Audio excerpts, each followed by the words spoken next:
Hi, welcome to Research to Real Life. So, this is going to be a two-part series. Today, on Mental Health Monday, we are going to look at the research and the gems in the book Atomic Habits, written by James Clear. And we'll learn a little bit about why small changes can create big results. And then please join me on Thursday, where we will turn that research into practical tools that you can use to allow the new habits that are important to you to stick. So, if you've ever struggled to create a new habit, break an old one, stay motivated, or make lasting changes, this book offers some incredibly helpful insights. I want to start by giving full credit to James Clear, who wrote this excellent book. While I can't possibly cover everything in one short video, I'd like to share a few ideas that stood out to me and why I think they matter. So, one of the biggest lessons from the Atomic Habits book is that lasting change rarely comes from dramatic transformations. And instead, it comes from small, consistent actions that are repeated over time. So, many of us can fall into the trap believing that we need a huge burst of motivation before we can build a new habit or create long lasting change in our lives.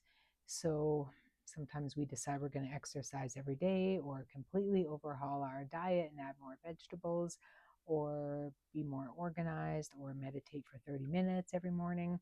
And somehow we expect ourselves to maintain all of that indefinitely. And not surprisingly, most of us would struggle to sustain those big changes.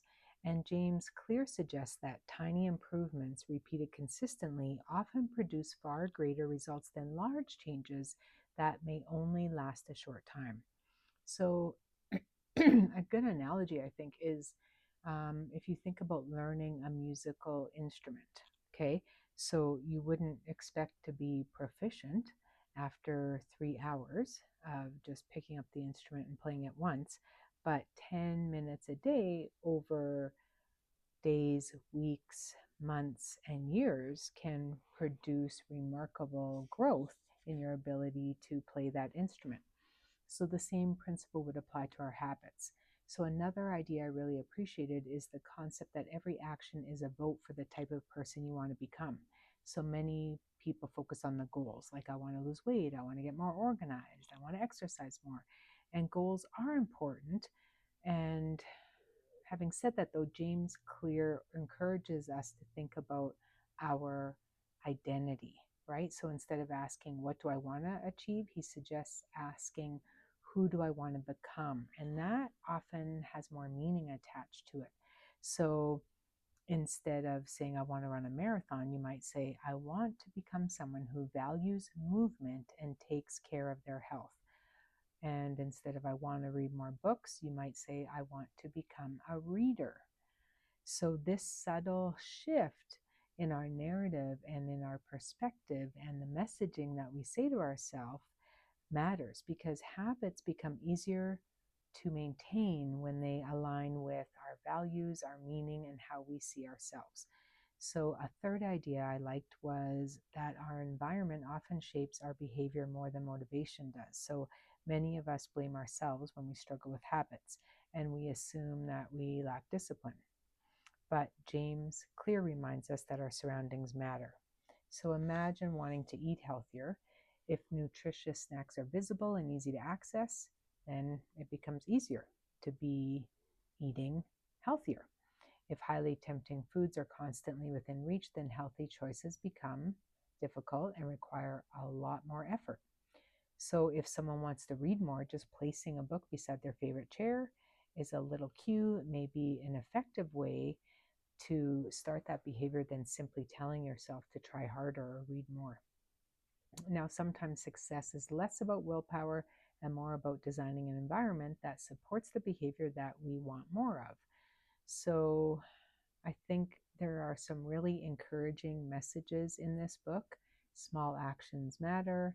Many people can become discouraged if we don't see immediate results, but habits are often working beneath the surface long before we notice those visible changes.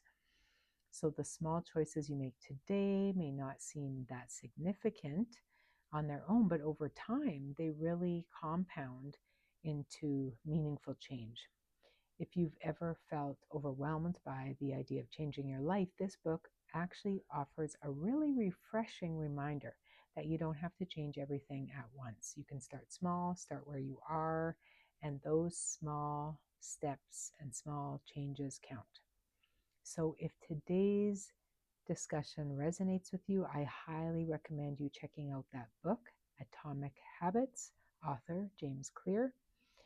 It's one of the most practical and accessible books I've read on behavior change and habit formation, and I have been reminded of how to support my clients differently in light of this messaging and research.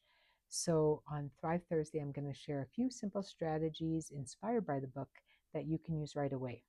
So thanks so much for joining me today. Until next time, take care of yourself, and I hope to see you Thursday. Take care. Bye.